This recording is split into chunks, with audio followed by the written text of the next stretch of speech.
সুদামার সঙ্গে গোবিন্দের সম্পর্ক সেটা কিন্তু দাপর যুগ থেকে সূচনা নয় মা। আসতে আমার দিকে ভগবানের সঙ্গে সুদামার সম্পর্ক সত্য যুগ থেকে। কোন যুগ থেকে বললাম? এই যে আমি কিন্তু জিজ্ঞাসা করবো, তাহলে বুঝে যাব কত মন দিয়ে শুনছো তোমরা। রাধে।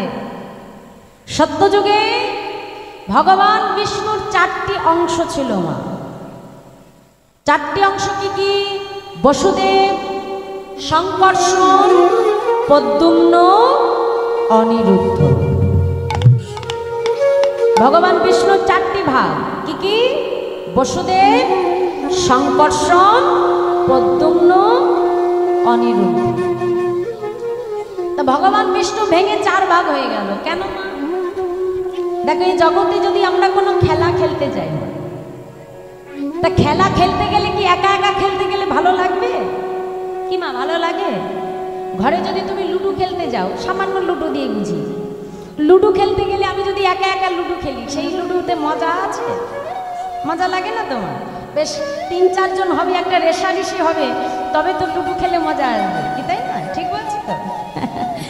তো ভগবান তিনি জগতে একা একা লীলা করবে, ভালো লাগে মা? এখন লীলা করবার জন্য কি করলো? নিজে 4টি অংশে বিভক্ত হয়ে গেল। আর এই 4টি অংশ ত্রেতা যুগে রাজা দশরথের ঘরে 4 পুত্র হয়ে এলেন। বসুদেব হলো রাম, সংকর্ষণ হলো লক্ষ্মণ, প্রদ্যুম্ন হলো বাবা ভরত, আর অনিরুদ্ধ হলো শত্রুঘ্ন। লীলা এইখান থেকে শুরু হয়ে গেল। রাজা দশরথ দেখছে যে তার বয়স হয়েছে, এবার তাকে বানপ্রস্থে যেতে হবে।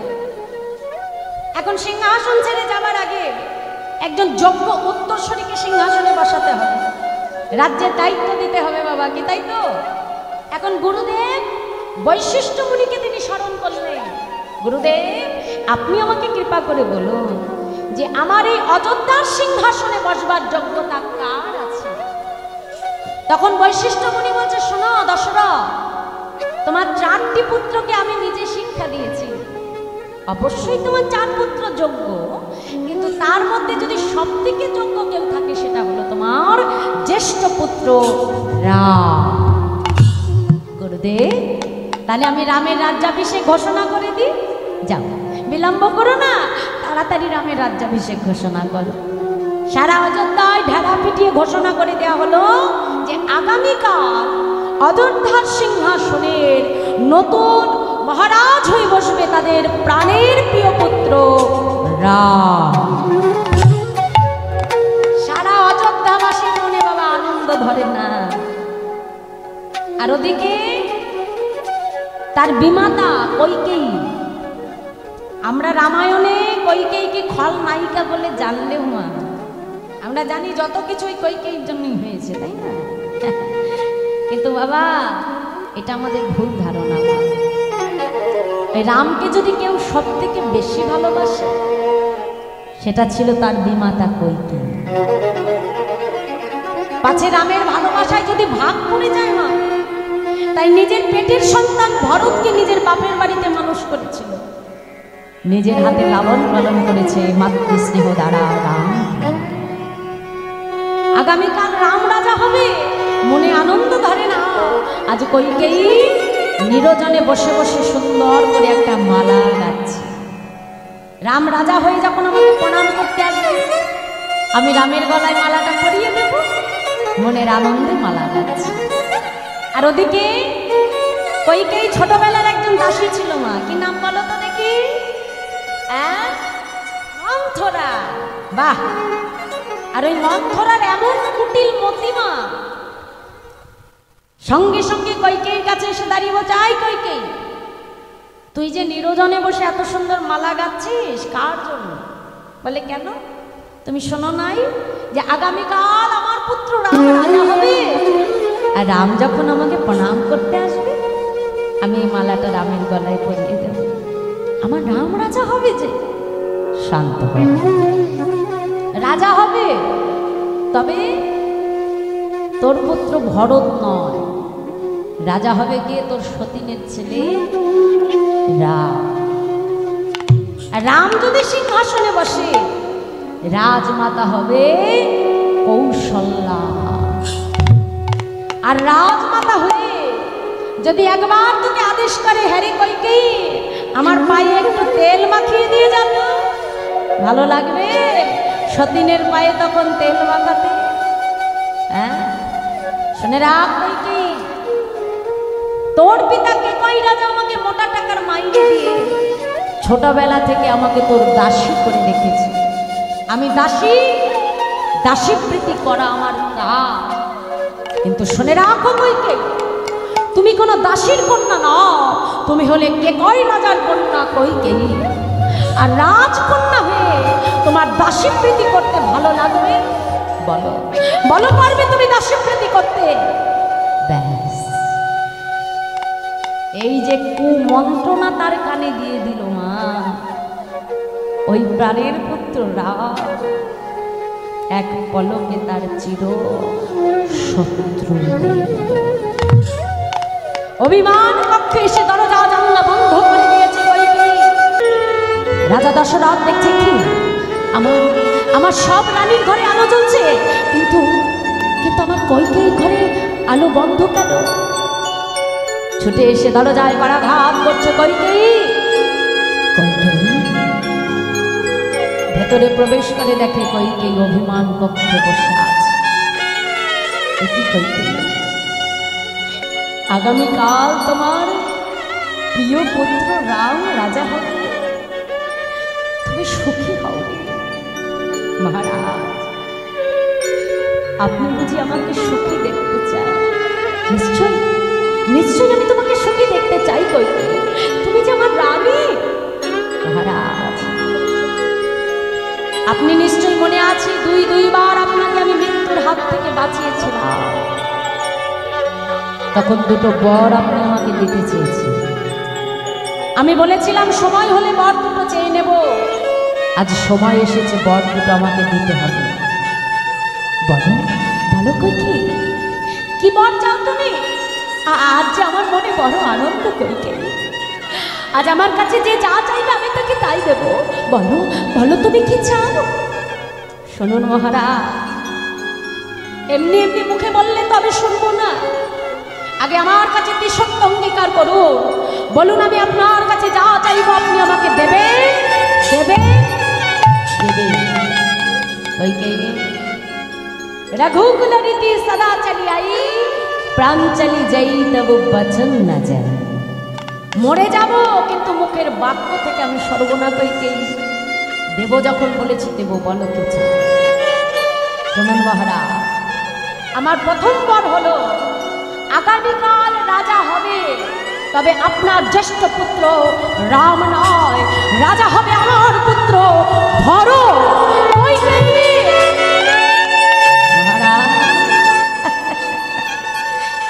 এতেই বিচলিত হয়ে পড়লে। এখন আমি দ্বিতীয়বার চাইনি মহারাজ। শুনুন মহারাজ, কাল সূর্যাস্তের পূর্বে আপনার রামকে 14 বছরের জন্য বনবাসে চলে যেতে হবে। কইকেয়ী,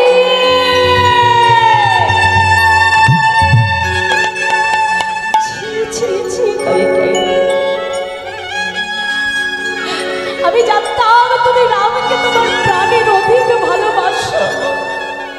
কইকেয়ী,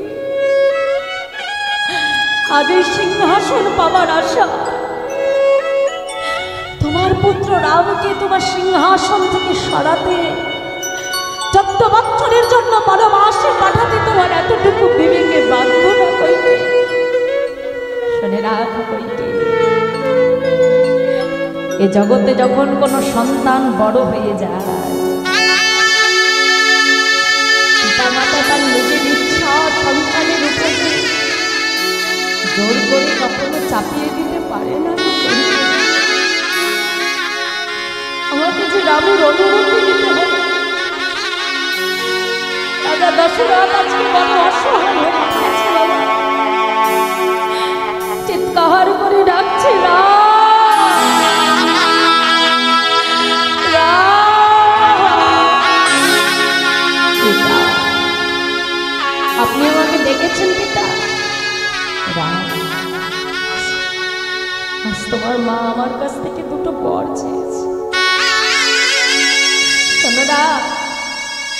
আগামীকাল রাজা হবে, তবে তুমি নাও, রাজা হবে তোমার ভাই ভরত। পিতা, আজ তো আমার মঙ্গল হয়ে গেল পিতা, আমার ভাই রাজা হবে, এর থেকে আনন্দ আমার কাছে আর কিছু নেই পিতা। আর দ্বিতীয় বল, শোনো না, কাল সূর্যাস্তের পূর্বে 14 বছরের জন্য তোমাকে বনবাসে যেতে হবে। প্রভু রামচন্দ্র ছুটে গিয়ে পিতার চরণটাকে জড়িয়ে ধরেছে। পিতা, এই দেহটা কার জন্য? এই দেহটা যে আপনার জন্য পিতা। আপনি যদি চান যে এই দেহটা সিংহাসনে বসবে, তবে এই দেহটা সিংহাসনে বসবে পিতা। আর আপনি যদি চান যে এই দেহটা 14 বছরের জন্য বনবাসে চলে যাবে, তবে এই দেহটা যে 14 বছরের জন্য বনবাসে চলে যাবে পিতা। আমি আপনাকে বলছি, আমি কথা দিচ্ছি পিতা, কাল সূর্যাস্তের পূর্বে আমি 14 বছরের জন্য বনবাসে চলে যাব। আমি কথা দিলাম, 14 বছর পূর্ণ না হওয়া পর্যন্ত আমি অযোধ্যায় ফিরব না। আমি কথা দিচ্ছি। আজ তো আমার মঙ্গল হয়ে গেল। একদিকে ভাইকে রাজ্য দান, বনে যে যোগীমুনি ঋষির সঙ্গ করা, আর একদিকে মাতৃ আজ্ঞা পালন। আমার থেকে ভাগ্যবান জগতে কজন হয় বলতে পারে? পিতার চরণে প্রণাম জানিয়ে প্রভু রামচন্দ্র 14 বছরের জন্য বনবাসে চলে গেলেন। ভরত তখন বাড়িতে ছিল না, মা ছিল মামার বাড়ি। ফিরে এসে দেখলো তার সোনার অযোধ্যা একেবারে শ্মশান।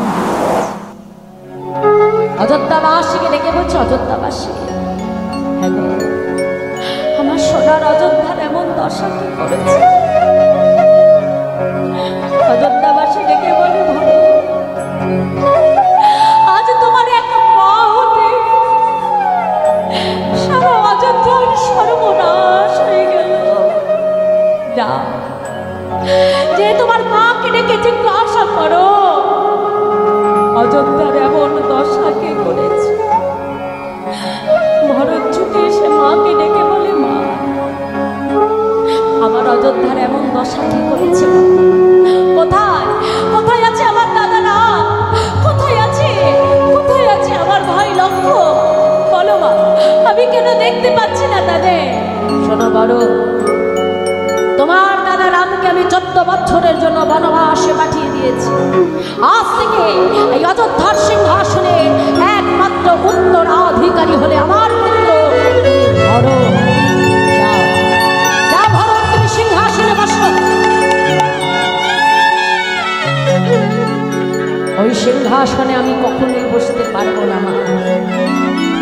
এ জগতে পিতামাতা যদি কোনো অন্যায় করে, সন্তানকে তার প্রায়শ্চিত্ত করতে হয়। মা, তুমি দাদাকে বনবাসে পাঠিয়েছো, আমি নিজে গিয়ে আমার দাদার পায়ে ধরে আমার দাদাকে আমি ফিরিয়ে আনবো।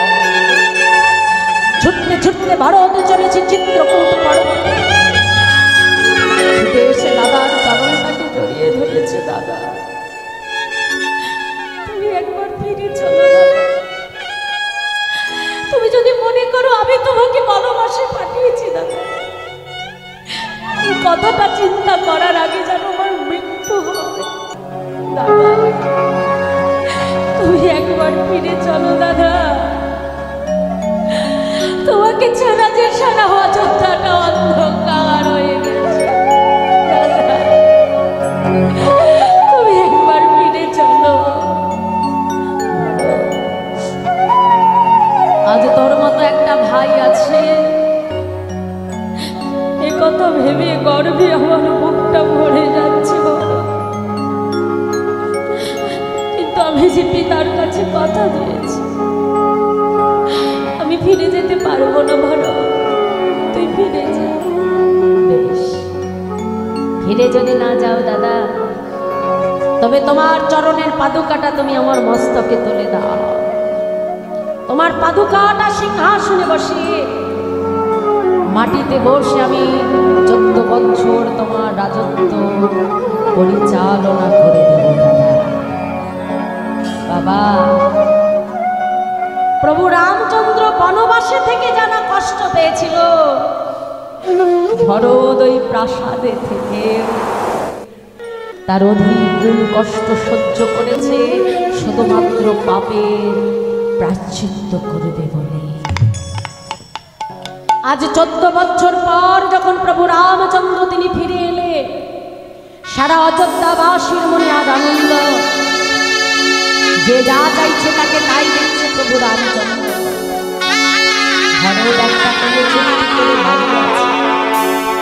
প্রভু রামচন্দ্র ছুটে গিয়ে ভরতকে ডেকে দিচ্ছে, বন্যা বলো হাসতে আমার কাছে দাদা, যেদিন ওই চিত্রকূট পর্বতে আমি তোমাকে ফিরিয়ে আনতে গিয়েছিলাম, সেদিন আমি তোমার ভাই বলে তুমি আমাকে দূরে সরিয়ে দিয়েছিলে দাদা।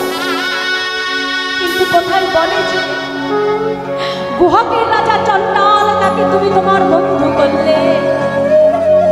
কোথায় বানরের রাজা সুগ্রীব, তাকে তোমার বন্ধু করলে। কোথায় রাক্ষসের রাজা বিভীষণ, তাকে তুমি তোমার বন্ধু করলে দাদা। কিন্তু সেদিন আমি শুধু তোমার ভাই বলে আমাকে তুমি ফিরিয়ে দিয়েছিলে দাদা। এই কথাটা পূর্ব জন্ম বলে যদি কিছু থেকে থাকে দাদা, দাদা সেদিন তুমি আমাকে কথা দাও, আমি তোমার কাছে আর কিচ্ছু চাই না দাদা। কথা দাও সেদিন আমায় বন্ধু করে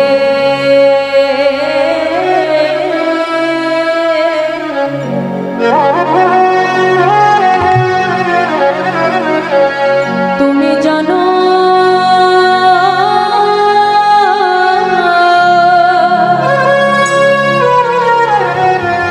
জন্ম দিবে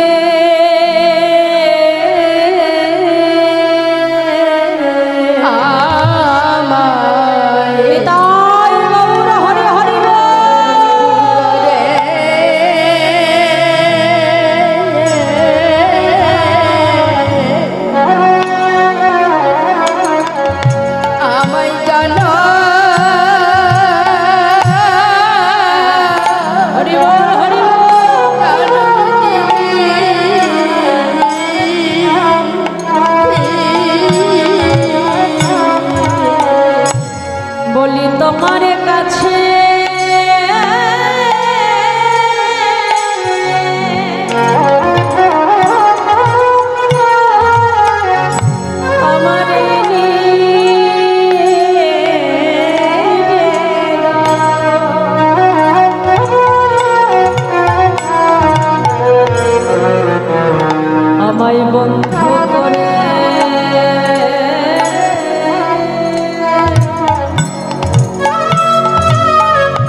করে জন্ম দিও যদি বন্ধু করে আমার জনম দিও।